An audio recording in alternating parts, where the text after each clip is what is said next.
حضرت اقبال حفظہ اللہ پہنچ گئے ہیں۔ پروگرام کو شروع کرنے سے پہلے میں قاری حسان صاحب کو دعوت دیتا ہوں کہ وہ تشریف لائیں اور آپ کے سامنے قرآن مجید کے تلاوت سے ہمارے دلوں کو جلا بخشیں۔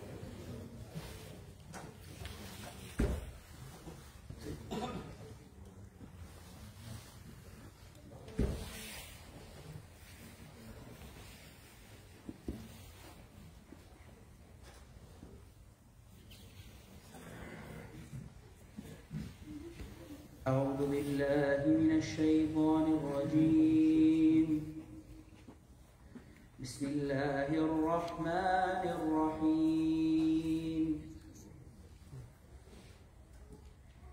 وأيوب إذ نادى ربه أني مسني الضر وأنت أرحم الراحمين. فاستجبنا له فكشفنا ما به من ضر وآتيناه أهله ومثلهم معهم رحمة من عندنا وذكرى للعابدين.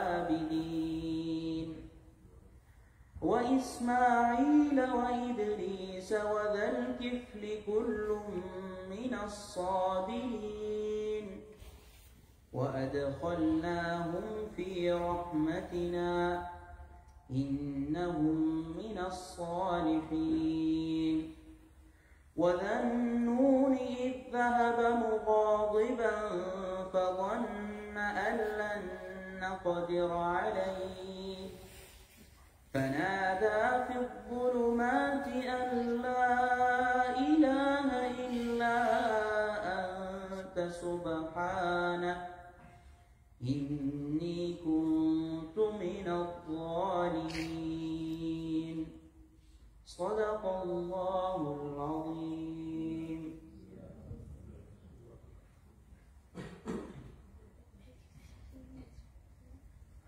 MashaAllah. Inshallah, if someone wants to English translation, so it will be in the wait, inshallah. ابھی انشاءاللہ میں مزید حائل ہوئے بغیر حضرت کی خدمت میں گزارش کرتا ہوں کہ حضرت اپنے ارشادات سے ہمارے دلوں کو منور ہوں۔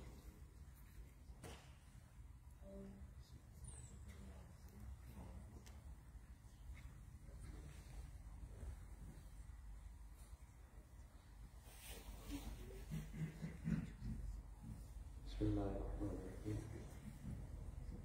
الحمد للہ سلام علی عبادہ الذین اصطفیٰ۔ نام سے چند اشعار پیش خدمت ہے۔ درود شریف پڑھیے اللہم صلی علی سیدنا محمد وعلی آل سیدنا محمد وبارک۔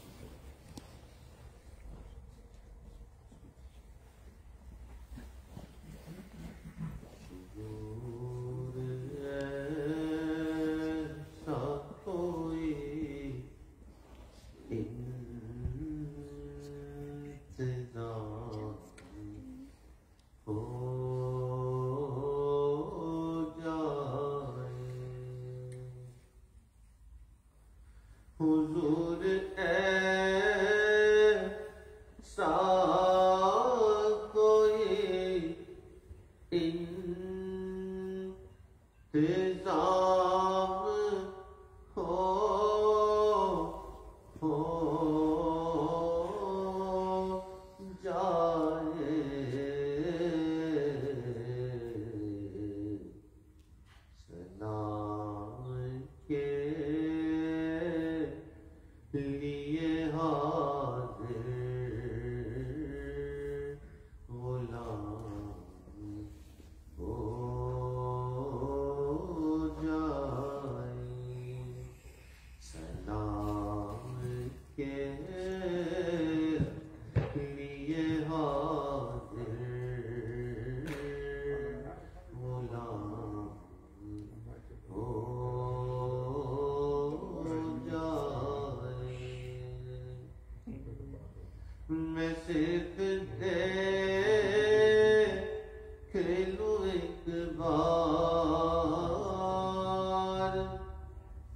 صبح خیر ہے باپو میں صرف دیکھ لوں ایک بار صبح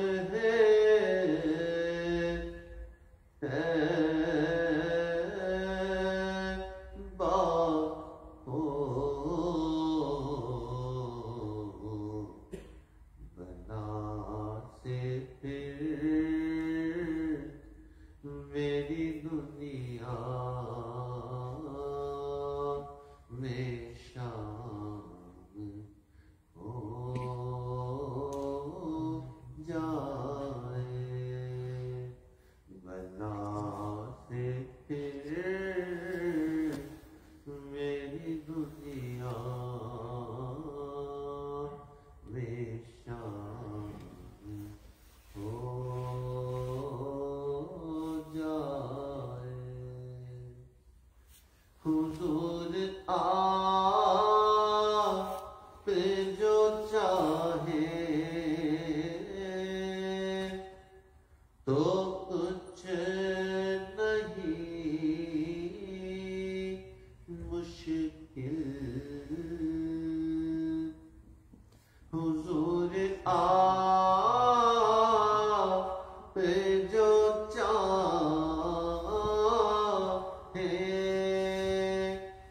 تو کچھ نہیں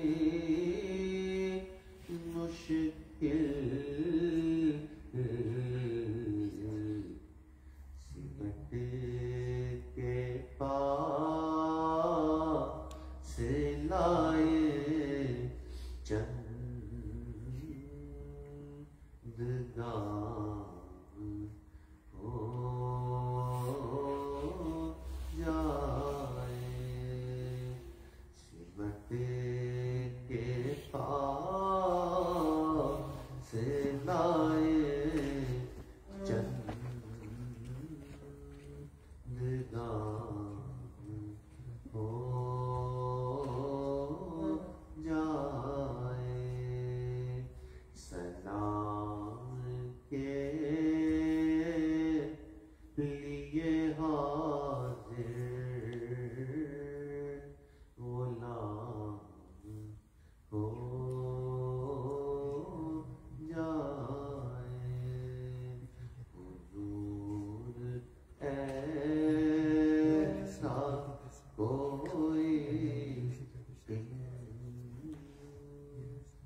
الحمدللہ وکفى